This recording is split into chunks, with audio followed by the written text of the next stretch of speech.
বেতন বৃদ্ধির দাবিতে রাজশাহী সিটি কর্পোরেশনের দৈনিক মজুরি ভিত্তিক শ্রমিকরা দ্বিতীয় দিনের মতো নগর ভবনের সামনে বিক্ষোভ করছেন। এ নিয়ে আরো বিস্তারিত জানাতে সেখান থেকে যুক্ত হচ্ছেন মারুফ হাসান। মারুফ, এখন সেখানকার পরিস্থিতি কি দেখছেন আর শ্রমিকরা কি কি দাবি নিয়ে এই বিক্ষোভ করছেন?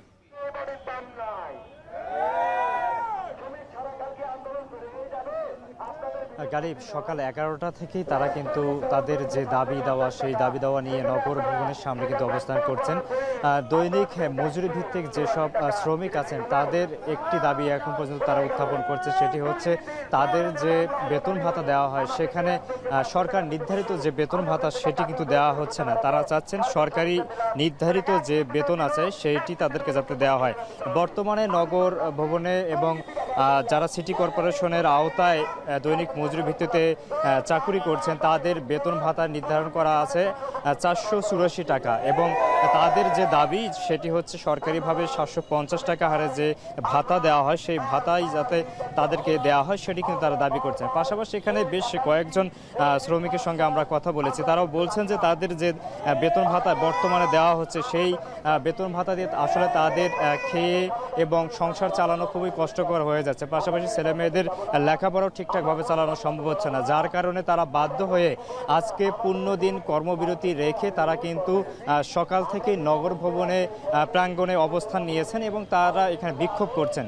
এখন পর্যন্ত নগর প্রশাসনের পক্ষ থেকে তাদের দাবি দেওয়া নিয়ে কোনো ধরনের সমাধান বা সুরাহা আদৌ করা হবে কিনা সে বিষয় নিয়ে কোনো কথা বলা হয়নি। তবে তারা অপেক্ষায় আছেন যত দ্রুত সম্ভব নগর প্রশাসন যারা দায়িত্বে আছে তারা এসে তাদের সঙ্গে কথা বলবেন এবং তাদের যে ন্যায্য দাবি সেই দাবি আদায়ের পক্ষে তারা কথা বলবেন এবং তাদের দাবি মেনে নিয়ে তাদেরকে নিজ নিজ কর্মস্থানে কাজের যাওয়ার জন্য সুযোগ করে দেবেন। এবং আমরা জানি যে এখানে রাজশাহী সিটি কর্পোরেশনের আওতায় যে 30টি ওয়ার্ড আছে সেই 30টি ওয়ার্ড থেকেই যারা পরিচ্ছন্ন কর্মী সহ অন্যান্য যেসব শ্রমিক আছেন যারা এই নগরকে একটি পরিচ্ছন্ন নগর হিসেবে তুলে ধরেছেন এবং সেই কাজ করেছেন, তাদের যে দাবি সেই দাবিটা আসলে যৌক্তিক বলেই কিন্তু এখানে আমরা দেখতে পাচ্ছি যে কয়েকশো শ্রমিক একত্রিত হয়ে তাদের এই দাবির পক্ষে এখানে বিক্ষোভ করছেন।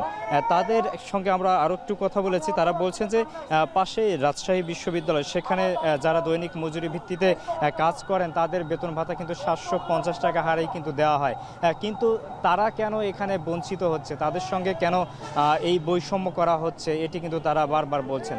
যদি তাদের এই ন্যায্য দাবি যদি মেনে না হয় তাহলে তারা কঠোর থেকে কঠোরতর এখানে আন্দোলনের ডাক দেবেন। পরবর্তীতে তারা পূর্ণ দিবস যে কর্মসূচি চালিয়ে যাচ্ছেন সেটি অনির্দিষ্টকালের জন্য চালানোর ঘোষণা দিয়েছেন।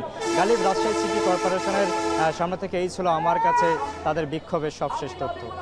বেতন বৃদ্ধির দাবিতে রাজশাহী সিটি কর্পোরেশনের সামনে বিক্ষোভ করছেন দৈনিক ভিত্তিক শ্রমিকেরা, সে খবরই জানাচ্ছিলেন মারুফ হাসান।